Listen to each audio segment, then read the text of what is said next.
السلام عليكم ورحمة الله وبركاته. في الفيديو ده إن شاء الله كده هنكمل الامبلمنتيشن بتاع البروسيس اللي احنا بدأنا فيها وهنعمل لها ديبلوي. طيب أهم حاجة طبعا معانا في الامبلمنتيشن برضو السيرفيس تاسك اللي احنا قلنا هنتكلم عليها إن شاء الله في الفيديوهات اللي جاية. فهنفوكس كده في الفيديو ده على السيرفيس تاسك وازاي نعمل لها امبلمنتيشن. طيب معظم الحاجات التانية يعني كلها حاجات بسيطة زي مثلا اليوزر تاسك احنا عملنا لها تقريبا امبلمنتيشن لان هي خلاص محتاجه بس الايه الاسايني. وقلنا طبعا احنا عندنا في اليوزر تاسك اهم حاجه موضوع الاسايني، وعندنا كذا حاجه في الاساينمنت يعني. عندنا الاسايني لو احنا هناساين التاسك دي على يوزر بعينه فهنباصي مثلا فاريبل باليوزر نيم بتاع الابليكانت زي كده. طيب لو التاسك دي هتتاساين على رول او هتتاساين على جروب معين من الجروبس اللي موجوده عندنا، سواء في السكيورتي سيستم اللي عندنا او في اليوزر مانجمنت سيستم اللي ممكن نكون مثلا بننتجريت مع كيك لوك او ايا كان، يعني احنا بنجيب اليوزرز منين او الجروبز وكده. فبنحط الجروب في الكانديديت جروب، وطبعا واحنا بعد كده بنماتش الايه الدنيا ببعضها بحيث ان احنا نظهر التاسكات اللي اسايند على جروب معين مع اليوزر اللي معاه الرول دي، او ان احنا نحط في الكانديديت يوزر. والكانديديت يوزرز دي ان انت بتاساين التاسك على اكتر من يوزر زي ما قلنا قبل كده، زي مثلا لجنه فانت بتحط اعضاء اللجنه ممكن تكون واحد او اثنين او ثلاثه ايا كان. وطبعا في بقيه حاجات تانية زي الامبلمنتيشن، في مثلا فورم، في ديو ديت، في فولو ابديت. مش هندخل برضو في الايه في التفاصيل بتاعتها. بالنسبه لي الابروفال مانجر حطينا لها برضو جروب سميناه كومبلين مانجرز. طيب طبعا برضو قلنا موضوع الجيت ويز، وقلنا ان احنا في الجيت ويز هنا استخدمنا الاكسكلوزيف جيت واي، وده بيتشيك على كونديشن معينه، وضفنا الايه الكونديشنز بتاعته بحيث ان هو يمشي في الفلو على حسب الايه الكونديشنز اللي موجوده. قلنا الكونديشن ده هيبقى عباره عن ايه؟ عباره عن فاريبل احنا هنبصيه لما اليوزر يعمل كومبليت للايه، لما اليوزر ده يعمل كومبليت للتاسك هنباصي الديسيجن بتاعه في سترينج فاريبل كده، ومنها من خلاله نعرف ان ايه هو يعني عمل ابروف ولا ريجكت ولا ايه بالظبط، وكنا حاطين هنا الايه الديفولت باص. طيب هنيجي بعد كده للسيرفيس تاسك. فالسيرفيس تاسك دي يعني محتاجين الاول نفهم يعني ايه سيرفيس تاسك. تعالوا مثلا كده الاول نبص على السيرفيس تاسك. لو جينا في السلايد اللي قدامنا البسيطه دي، هنا السيرفيس تاسك ده عباره عن يعني كود بيحصل له اكسكيوت في السيستم بتاعك، او من خلال مثلا اي بي ايز او ايا كان. تمام. طيب غالبا كموندا بتنتجريت مع سبرينج بوت، وممكن النوت جي اس، ممكن بايثون، طبعا على حسب يعني الايه الاس دي كي والامبلمنتيشنز اللي كموندا بتوفرها. طبعا يعني ده اساسي سبرينج بوت، فطبعا في اس دي كي للسبرينج بوت، وتقدر ان انت ايه تكسكيوت الكود بتاعك من خلال ايه من خلال سبرينج بوت. فطبعا بيحصل كوميونيكيشن او بيحصل كونكشن ما بين كاموندا انجن او الزيب انجن مع سبرينج بوت سيرفر او كده. من خلالها طبعا بيحصل الايه الكوميونيكيشن، وبيحصل ان انت تقدر تكسكيوت الكود اللي انت محتاجه. فالسيرفيس تاسك في الاخر انت محتاج في وقت ما تروح تكسكيوت كود معاه عندك. فطبعا بيروح ينفذ الكود ده امتى؟ لما بيروح على النود او في النود بتاع السيرفيس تاسك اللي موجوده هنا، زي مثلا هنا مثلا ده اكزامبل بسيط كده الاوردرنج بروسيس. فهنا مثلا بيفاليديت الاوردر من خلال الايه السيرفيس تاسك، فهنا بيحصل كول للفاليديشنز. تمام. بعد كده مثلا بيروح لليوزر تاسك، فبيروح يستنى هنا لحد ما يحصل ابروفال. هنا مثلا في السند ايميل زي ما قلنا برضو هي عباره في الاخر عن سيرفيس تاسك. برضو بيروح يعمل كول للكود ده، او بيحصل اكسكيوت للايه للكود ده. فهنا إيه اللي بيحصل في السيرفيس تاسك؟ ان هو بيروح يكسكيوت الايه الكود من خلال كماندا، بتروح تتريجر الكود ده عشان يحصل له اكسكيوت. السيرفيس تاسك ده او الوركر ده في الاول طبعا بيريد الفاريبلز اللي موجوده في البروسيس. طبعا بيكون ليه اكسس على الايه على البروسيس، سواء بقى البروسيس ديفينيشن والبروسيس اي دي، وبيأكسس طبعا الفاريبلز اللي موجوده في البروسيس، بحيث ان انت لو محتاج مثلا بزنس اي دي او اوردر اي دي او كومبلين اي دي على حسب الايه الفاريبلز اللي انت مبصيها وانت بتستارت الايه تستارت البروسيس، آه، بتكون من خلالها رابط ما بين البروسيس وما بين الايه الحاجه اللي موجوده عندك في الداتابيز. فبتقدر من خلالها تريد الفاريبلز اللي موجوده في البروسيس والبروسيس ديفينيشن وكده. تقدر تروح تكسكيوت الايه الكود بتاعك، بعد كده تروح ايه تريتيرن فاريبلز لو انت محتاج، يعني انت عايز تست فاريبلز تاني في البروسيس، بتروح تريتيرن الايه الفاريبلز اللي انت محتاجها. كل ده من خلال الايه من خلال السيرفيس تاسك دي. تمام. طيب نرجع تاني ازاي نعمل امبلمنتيشن بقى للسيرفيس تاسك. هنا قال لك ان انا محتاج جوب تايب. الجوب تايب ده ممكن نعتبره مثلا توبيك لو احنا بنتكلم يعني مسجنج سيستم، لان هو في الاخر يعني السيرفيس تاسك دي عباره عن مسجنج او كيو. تمام. فهنا بيكون يعني في يونيك اي دي، يونيك يعني كي موجود هنا. ممكن يعني الناس اللي اشتغلت كافكا واكتف ام كيو وكده ممكن يعني ايه يبقى قريب قوي لموضوع التوبيك. انت في الاخر بتعرف توبيك معين. هنا طبعا يعني السيرفيس تاسك دي بتبوش عليه التوبيك ده، بتريجستر يعني التوبيك. والزيب انجن بتاع كاموندا، طبعا احنا يعني لو رجعنا كده للورك او للكومبوننتس بتاعت كاموندا هنلاقي ان لو انتوا فاكرين لما عملنا انستليشن هتلاقي فيه كذا دوكر. كل دوكر طبعا عباره عن كومبوننت، زي مثلا اوبريت تاسك ليست زي الزيبي او الزيب. والزيب ده في الاخر هو عباره عن الانجن اللي عليه كاموندا، بحيث ان هو تقدر ان انت تكوميونيكيت مع الانجن او الابلكيشن سيرفر بتاع كاموندا، بحيث ان انت تقدر تكوميونيكيت معاه ويكون عليه البروسيس والحاجات دي. هنشوف برضو مع بعض النهارده كده الاوبريت والتاسك ليست ازاي الحاجات دي نقدر نستفيد منها ونشوف هنعمل فيها ايه بالظبط. هنرجع تاني كده للموديلر ونبدا نعرف الجوب تايب بتاعنا. طب هتقول لي هلا يعني انا هعرف الجوب تايب ده عباره عن ايه؟ هو في الاخر عباره عن كي. طبعا تقدر تعرفه باي حاجه، اي كي عندك مفيش مشكله. لكن انت يفضل طبعا تكون ماشي بنيمنج كونفنشن معين، بباترن معين، بحيث ان انت الكي ده ما يتكررش مع بروسيسز ثانيه. تمام. دي نقطه. النقطه الثانيه طبعا ممكن تستخدم الكي ده اكتر من مره، فانا ممكن مثلا اعمل كي اسمه تشيك كومبليتنس. فانا كده عملت كي جديد سميته تشيك كومبليتنس. طبعا ده النيمنج كونفنشن. بعد كده لما هعمل السبرينج بوت بروجكت بتاعي او الامبلمنتيشن، طبعا هبقى انا محتاج ان انا اليسن على الكي ده، بحيث ان انا اعمل له الامبلمنتيشن او الكود اللي هيتنفذ مع الكي ده. طيب يفضل وانت بتسمي تكون مستخدم بريفكس. تمام. ليه؟ لان ممكن يعني تشيك كومبليتنس دي تتكرر معاك في بروسيس ثانيه، فهيبقى في كونفليكت. هتبص تلاقي في اكتر من كي بيلسنوا على نفس الايه، على نفس الحاجه. ممكن تكون كل واحد بينفذ ايه، بينفذ حاجه معينه. فبيحصل طبعا كونفليكت. ممكن مره يتنفذ هنا ومره يتنفذ هنا، على حسب بقى الايه اللي يلحق يسحب الايه الكي ده. فيفضل ان انت تدي له مثلا بريفكس، ممكن ندي له مثلا كومب او اي حاجه. تمام. بحيث ان احنا خلاص معرفين كل الايه الجوب تايبز اللي موجوده في البروسيس بتاعت الكومبلين بالايه بالبريفكس ده. ينفع اخد ده كده استخدمه تاني؟ ينفع ان انت تستخدمه تاني عادي. ممكن ايه تحطه هنا. ده طبعا ايه زي ما قلنا المره اللي فاتت ان دي سند تاسك. سند تاسك دي هي في الاخر عباره عن سيرفيس تاسك برضو بنفس الامبلمنتيشن بتاعها، لكن هو الشكل ايه، الشكل بس مختلف. اقدر ان انا اعمله كده، اقدر ان انا اعمله كده عادي. هتقول لي طيب الكود ده هو نفس الكود اللي هيتنفذ؟ هو نفس الكود الايه اللي هيتنفذ، مفيش مشكله. بس طبعا مش هينفع هنا. طبعا النوتيفيكيشن محتاجه امبلمنتيشن مختلف، فهنسميها مثلا ابروف نوتيفيكيشن. وهنا نفس النظام هيبقى برضو كوم ريجكت نوتيفيكيشن. بكده انا عرفت لكل سيرفيس تاسك عندي، او كل يعني بنسميها وركر. تمام. او جوب وركر يعني عندنا. عرفت له جوب تايب خاص بيه. تمام. بحيث ان كل واحد يكون ليه امبلمنتيشن. طيب هتقول لي هل ينفع انا مثلا اخلي النوتيفيكيشنز دي تروح على يعني حاجه واحده؟ هقول لك طبعا مش يعني عادي مفيش مشكله. ممكن تيجي هنا تخليهم الاثنين يشتغلوا على نفس الايه، على نفس الجوب تايب. فهنفترض ان احنا مثلا عندنا كومب نوتيفيكيشن. تمام. طيب انا محتاج احدد ان ده ابروف وده ريجكت. هعمل ايه؟ ممكن هتيجي هنا تعرف انبوت وانت داخل الفاريبل، ممكن تسميه مثلا طيب او ايا كان انت هتسميه ايه، وهبعت مثلا هنا ابروف. تمام. عشان يحدد لي انا يعني في انهي امبلمنتيشن بالظبط. تمام. وهاجي مثلا برضو هنا، هاجي في الانبوت هقول له في فاريبل عندك برضو نفس النيم هيبقى اسمه طيب، والفاريبل ده مثلا بياخد ريجكت.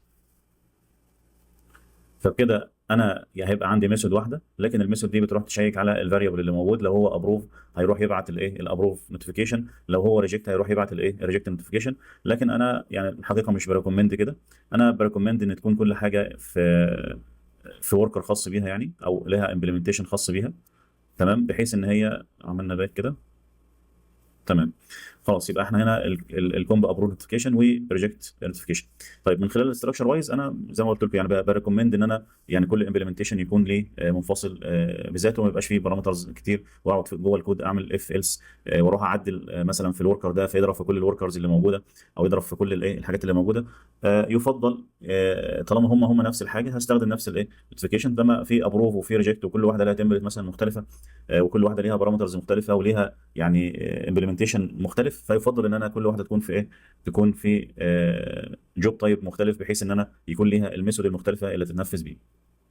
طيب آلية عمل السيرفيس تاسك دي زي ما شفنا ان هو بيحصل لها اكسكيوشن. وهنا برضو عندنا يعني رسمه كده بتوضح لنا الجوب وركر عامل ازاي. طبعا لو رجعنا برضو للدوكيومنتيشن بتاع كاموندو، ده مثلا ده الفيرجن اللي انا 8.7 اللي انا واقف عليه. ولو دخلت من هنا على يوزنج كاموندو على الكونسبت على جوب وركر، تمام، هتلاقي الايه هنا دوكيومنتيشن كده عن الايه عن الوركر، ايه هو الوركر وازاي بيشتغل، او السيرفيس تاسك دي ازاي بتشتغل. تمام. زي ما قلنا ان هو بيروح ينفذ ايه، ينفذ كود او بيكسكيوت كود موجود عندك. تمام. بامبلمنتيشن مثلا على حسب الاس دي كي اللي موجود اللي انت شغال عليه. طبعا الكومون يعني سبرينج بوت امبلمنتيشن. الجوب تايب ده بتحدد ايه التايب بتاعه، وتبعت الايه الهيدرز، بتبعت طبعا بتحدد كي، تقدر ان انت تحدد الايه الكي لو انت عايز تدي له كي يعني معين، الوركر ده يكون انت معرفه كي او باي دي معين، فبتحدد الكي بتاعه. اهم حاجه الايه التايب، زي ما اتفقنا، لان التايب ده في الاخر هو الريفرنس بتاعك، هو اللي هيروح ينفذ الايه ينفذ الكود بتاعك. تقدر ان انت تباصي ايه فاريبلز زي ما شفنا وانت داخل جوه الوركر، او وانت الاوتبوت وانت ايه وانت خارج من الايه من الوركر. اللي بيحصل ان انت هنا في زي بي او زيب كلاينت، في كلاينت او في كونكشن، وفي كونكشن بول برضو ما بين الايه ما بين كماندا زيب انجن، وما بين الايه الزيب كلاينت اللي موجود عندك في الكود. طب انت دلوقتي شغال سبرينج بوت، فالاس دي كي هو فاتح كونكشن زيه زي الداتابيز، تمام. طبعا برضو ليها كونكشن بول وليها نمبر اوف كونكشنز وهكذا، وساعات الكونكشن بيسكسس وساعات بيفيل، وكل الايه كل الكلام ده. فيعني لان في الاخر ده انجن، تمام، فانت فاتح معاه ايه فاتح معاه كونكشن. والموضوع بالظبط عامل زي المسجنج كيو، تمام، الناس اللي اشتغلت كافكا وبرضه او اكتف ام كيو او كده، فهو في الاخر هو بيبوش مسج وبيسبسكرايب على الايه على المسج دي. ده بالنسبه للايه بالنسبه للسيرفيس تاسك او الجوب وركر يعني. زي ما قلنا ان هي طبعا في جيت واي، طبعا الرسمه الثانيه دي هتوضح معانا اكتر اللي هنا دي. آه، بتوضح معانا آلية عمل الايه آلية عمل الوركرز والانجن شغالين ازاي. لو جينا هنا في نمبر 2، احنا قلنا طبعا هنا في الاخر ده ديفينيشن للايه للجوب، تمام، بتعرف لها الكي والتايب بتاعها والفاريبلز والهيدرز وكده. آلية عمل الجوب وركر فيه كموندا 8، ان هو في الاخر فاتح كونكشن، زي ما كنا بنقول ان هو فاتح كونكشن وستريمنج ما بينه وما بين الايه وما بين الكلاينت اللي موجود، الانجن مع الايه مع الكلاينت. وزي ما قلنا الكلاينت ده ممكن يكون سبرينج بوت، ممكن يكون نود جي اس، ايا كان يعني الكود اللي هينفذ، او الابلكيشن سيرفر اللي هينفذ الايه هينفذ الكود. ففي في الاخر تشانل كده وستريمنج مفتوح ما بينهم من خلال الجي ار بي سي، تمام، وفي كوميونيكيشن بتحصل ما بينهم. طبعا ممكن يكون عندك اكتر من جوبس كتير في نفس الوقت. في الاخر هو بيعمل لها كيو، تمام، وفي الكيو ده بيبدا ايه يسبسكرايب على الجوبس. ممكن الجوب او الوركر ده يتاخر معاك شويه، تمام، وهو شغال ليه؟ لان مثلا في ضغط عليه، فهو في الاخر عامل كيو وبيبدا يسبسكرايب على الايه الكيو، اي يعني منين ما بيكون في وركر فاضي بيبدا يسبسكرايب على الايه على الحاجات دي. طب انت ممكن تكون اصلا عملت ديبلوي للبروسيس وما عملتش مثلا ديبلوي للابلكيشن سيرفر اللي هو مثلا الجافا او النوت جي اس. فهنا في كمون ده بيفضل واقف، هيفضل واقف في البروسيس لحد ما في ايه وركر يقوم، تمام، يبدا يسبسكرايب على الايه يسبسكرايب على الجوبس الايه الجوبس اللي موجوده هنا. طبعا تقدر بقى ايه ان انت تسكال زي ما انت عايز، مفيش مشكله. طيب الوركر اول ما بيسبسكرايب او اول ما بيبدا يشتغل على الجوب اللي موجوده، اللي بيحصل ان هو بيروح يكسكيوت الايه الجوب دي من خلال مثلا الجافا كود او ايا كان. لو هو سكسس بيرجع لك بيكمبليت الايه الجوب، وبيرجع لك بالفاريبلز اللي انت اللي انت محتاجها. طيب لو هو فيل بيحصل ريترايز بعدد الايه الريترايز اللي انت محددها. طب لو رجعنا تاني كده للموديلر وقفنا على اي جوب او سيرفيس تاسك، هنلاقي فيها حاجه اسمها ريترايز، تمام. الريترايز دي النمبر اوف ريترايز اللي انت هيريتراي فيها الوركر لو هو فيل، فانت بتحددها تقريبا باي ديفولت بتبقى 3 او حاجه زي كده. او مش فاكر بالظبط تكون 0 او 3، مش فاكر. ممكن طبعا ندخل هنا على الدوكيومنتيشن ونقدر ان احنا نشوف الايه الديفولت فاليو بتاعتها. لكن هي في الاخر نمبر اوف ريترايز انت ممكن تحددها مثلا 3 ريترايز، فهو لو هو فايل هيريتراي 3 مرات. بس الفكره هنا ان هو بيريتراي طبعا ورا بعضه على طول. فانت يعني الريترايز دي لو انت مثلا الايميل سيرفر واقع او في مشكله او حاجه، فانت لو عملت ريترايز ورا بعضها ممكن ايه يعني خلاص مش هتستفاد حاجه، لان انت في نفس الوقت بالظبط ممكن يعني لو هو في مشكله ممكن تتحل بعدها بايه بعدها بفتره او كده. فيفضل ان انت ما تعليش عدد الايه الريترايز هنا، لان هو بيريتراي في نفس الايه في نفس الوقت.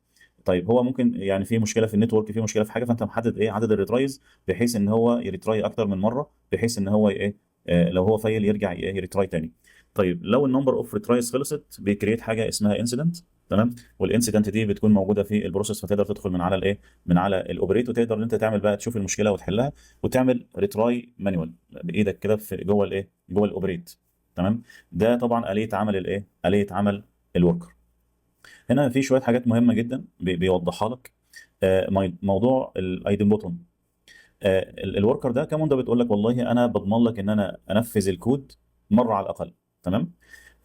فلازم يكون الوركر بتاعك او الامبلمنتيشن بتاعك ايدن بوتون، بحيث ان هو ممكن يتنفذ اكتر من مره. فانت مثلا لو بتبعت ايميل ولا حاجه، لا اتاكد ان الايميل ما اتبعتش قبل كده. ولو انت مثلا بتنسرت مثلا حاجه في الداتابيز او كده، فتاكد ان الحاجه ما حصلهاش انسرت قبل كده، عشان ما يحصلش دوبليكيشن، لان ممكن كذا يعني ممكن الوركر يتنفذ كذا مره في نفس في نفس الوقت. فانت برضو بتبقى محتاج وانت شغال في الوركر تكون عامل حسابك ان الوركر ده ممكن ايه يتنفذ اكتر من مره. ممكن ان انت برضو هنا تظبط الايه التايم اوت بتاع الايه بتاع الوركر وكده. مش هنستفيد قوي في موضوع الايه موضوع السيرفيس تاسك، بس احنا كده يعني تقريبا خلصنا الامبلمنتيشن بتاع الايه بتاع البروسيس. طيب نتاكد منين؟ بنتاكد من هنا ان زيرو ايرورز. ممكن يكون في وورنينج بالشكل ده فما فيش مشكله، بس اهم حاجه اتاكد ان ايه ان زيرو ايرورز. طب الايرورز دي ممكن تحصل ازاي؟ ان انا مثلا ما حطيتش امبلمنتيشن هنا او جوب تايب، فهيكون مطلع معايا ايرور بالشكل ده، ويكون معلم لي عليه لما بضغط طبعا على الايه على الايرورز هنا. فلازم ان انا ادي له الايه الجوب تايب بتاعه. نفس النظام برضو لو انا ما حطيتش مثلا الكونديشن فلو، طالما عندي اكسكلوزيف فلو ففي فلو منهم ناقص كونديشن، فهيضرب لي بالشكل ده كده، وطبعا هيبقى في مشكله في الديبلويمنت بتاع الايه بتاع البروسيس لحد ما احط له الايه الكونديشن، او اقول له والله ده الايه ده الديفولت فلو زي ما كنا بنقول قبل كده. لو حددت ان ده ديفولت فلو فخلاص هيقول لي مفيش مشكله، او ان انا ادي له الايه ادي له الكونديشن زي ما اتفقنا. طيب طالما الامور كده تمام، اقدر ان انا اعمل ديبلوي. اقدر ان انا اعمل ديبلوي، بس انا محتاج ان انا اروح اتاكد ان الانجن بتاعي راننج. ان انا هنا طبعا احنا موضوع الدوكر كومبوز ده كنا عملناه قبل كده، واتاكد ان انا عملت راننج للايه للدوكر كومبوز بحيث ان هو يكون مقوم الزيب ومقوم طبعا الايه الكومبوننت الثانيه زي الاوبريت والتاسك ليست والحاجات دي.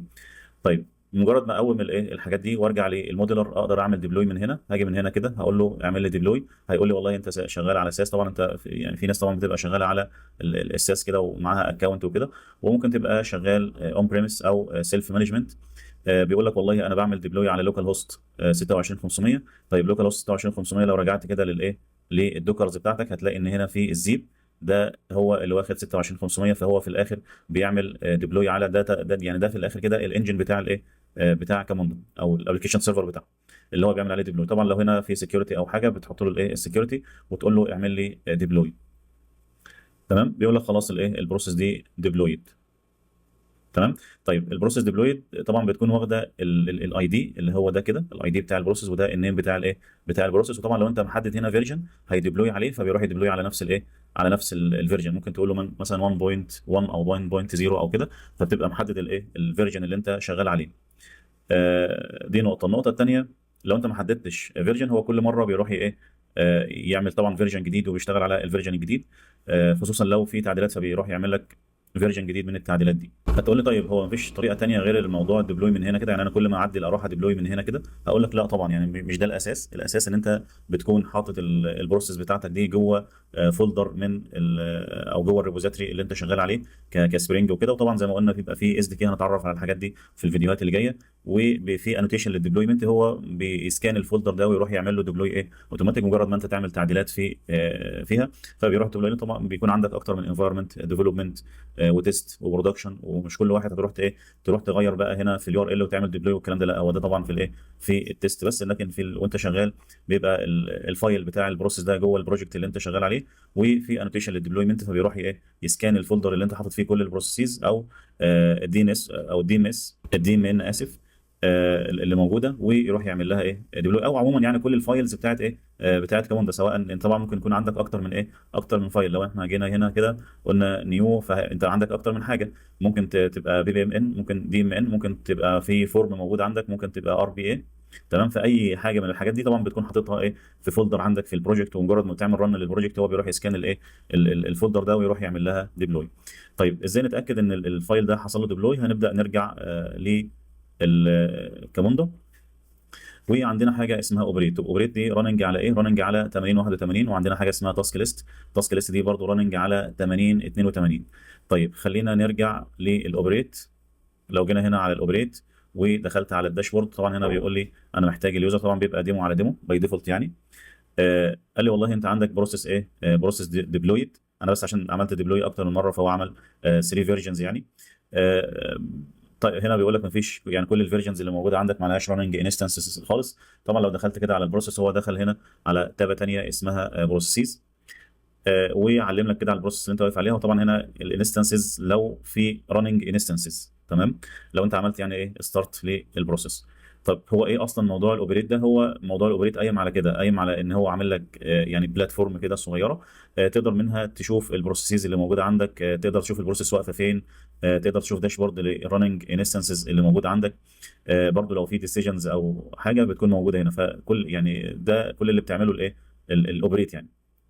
طبعا بتقدر ان انت تشتغل على البروسيس زي ما احنا هنشوف دلوقتي. لو عملنا ستارت لانستنس معين هنقدر ان احنا ايه نشوفه هنا في الاريا دي كده. خلينا برضو نفتح الايه التاسك ليست ونشوف البروسيس بتاعتنا. التاسك ليست زي ما انتم شايفين كده هو في الاخر جايب لك داشبورد وعامل لك كده زي انبوكس للتاسكس اللي موجوده عندك. طبعا لو انت في تاسكس هنا سواء التاسكس دي اسايند عليك، طبعا انت هنا احنا داخلين بيوزر اسمه ديمو، تمام؟ فاي تاسكس موجوده على اليوزر اللي اسمه ديمو ده اسايند على ديمو هتظهر معاك هنا، او على حسب الايه على حسب الرولز. والرولز دي يعني ليها قصه شويه طبعا لان هو بينتجريت هنا مع الكيك لوك يعني. فيا اما ان اليوزرز او الرولز بتاعتك جايه من على الكيك لوك، او انت ضايفها على الايه على الايدنتيتي. يعني دي خلينا نشوفها في الايه في الفيديوهات اللي جايه. لكن انا لو جيت هنا للبروسيسز هلاقي البروسيس بتاعتنا موجوده اهي، واقدر ان انا اعمل لها ستارت، تمام؟ طيب لو عملت ستارت للبروسيس كده قال لي والله انا عملت لك ايه راننج لانستنس، تمام؟ هتقول لي ايه ده، هو انا كل مره هاجي استارت البروسيس من هنا؟ يعني لما حد مثلا يقدم طلب انا هاجي استارت البروسيس من هنا؟ هقول لك لا طبعا الموضوع يعني ايه ما بيكونش بالشكل ده. احنا طبعا هنا بنجرب، لكن انت لما مثلا حد يقدم شكوى او كده طبعا هيكون الموضوع من الايه من الكود. احنا هنستارت الايه البروسيس من جوه الكود ونبص فيها الفاريبلز اللي احنا ايه اللي احنا محتاجها. لكن احنا دلوقتي بنجرب. لو جيت هنا على الداشبورد هلاقي بيقول لي والله في راننج انستنس. لو ضغطت عليها كده فدخلني على الانستنس اللي موجوده. لو دخلت كده على الانستنس قال لي هنا ايه عمل ستارت للبروسيس ووقف هنا على تشيك كومبليتنس. طبعا هنا هيفضل واقف ليه؟ لانه مفيش حاجه بتسبسكرايب على الوركر ده، تمام؟ دي سيرفيس تاسك. السيرفيس تاسك دي بتتنفذ جوه الكود، فطالما انت ما عملتش رن للكود اللي بينفذ او بيسبسكرايب عليها هو خلاص هو هيفضل واقف هنا لحد ما انت ايه ترن الكود بتاعك، بحيث ان هو يروح ايه يبقى فيه وركر يقدر ان ايه يشتغل على الجوب الايه اللي موجوده دي. اول طبعا ما بتروح ترن الايه الكلاينت بتاعك سواء بقى سبرينج او كده، فبيبدا ايه يسبسكرايب عليها ويشتغل على ينفذ الاكسكيوت الكود اللي موجود هنا. بعد ما يكسكيوت ويسكسس بيعدي طبعا لو فيل برضه بيعلم لك عليها وبيكريت انسيدنت، وبيفضل واقف هنا لحد ما انت ايه تحل المشكله وتعمل له ريتراي. طيب هل انا اقدر اعدي؟ طبعا هنا البروسيس نيم، هنا البروسيس انستنس كي. طبعا كل انستنس بتعمل لها ستارت بتاخد كي مختلف. هنا طبعا الايه الفاريبلز اللي موجوده تقدر ان انت ايه طبعا لو انت وانت بتستارت البروسيس عامل مباصي فاريبلز موجوده. الفاريبلز دي في الاخر عباره عن كي وفاليو، تمام؟ هي زي ماب كده، تمام؟ عباره عن كي وفاليو الاثنين اوبجكت. ممكن طبعا ان انت ايه يكون الفاليو هنا عباره عن نمبر او ممكن تكون سترينج او ايا كان الفاليو عباره عن ايه. هنتكلم يعني ان شاء الله برضو في الفيديوهات اللي جايه عن الايه الفاريبلز. بس في الاخر هي عباره عن كي وفاليو، ممكن تكون اوبجكت ممكن تكون نمبر سترينج ايا كان الايه داتا تايب بتاعتها.